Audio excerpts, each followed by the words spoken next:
ఎంత డ్యామేజ్ అయిపోయిందో అసలు.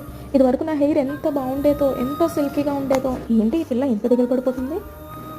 అసలు హెయిర్కి ఆయిల్ పెట్టుకుని ఎన్ని రోజులైందో. అస్సలు కేర్ చేయట్లేదు, ఎంత ఫ్రిజీగా అయిపోయిందో. ఓహ్, అసలు ఏం జరిగిందని అంత టెన్షన్ పడిపోతున్నావు? ఏమైంది ఇప్పుడు చెప్పు? ఏమైందంటావేంటి? జుట్టు చూడు ఎంత డ్రై అయిపోయిందో. నీ వ్యవహారం చూస్తుంటే విచిత్రంగా ఉంది. ఆఫ్టర్ ఆల్ నీ జుట్టు ఎండిపోయినందుకే ఎంత టెన్షన్ పడుతున్నావా? మరి ఎండిపోయిన నీ ఆత్మ సంగతి ఏంటి? ఏంటి?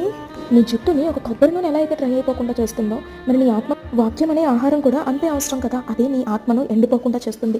నిత్యము నువ్వు దేవునితో యుగయుగములు నివసించేలా చేస్తుంది. అసలు అక్షయమైన దానిని పక్కన పెట్టేసి క్షయమైపోయే చిన్న దానికోసం చింతిస్తుంటే నిజంగా నవ్వు వస్తుంది.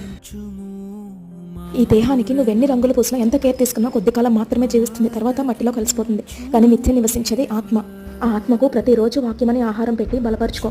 అదే నిన్ను రాకడ సమయంలో రెక్కలు కట్టుకుని పైకి ఎగిరేలా చేస్తుంది, రక్షిస్తుంది.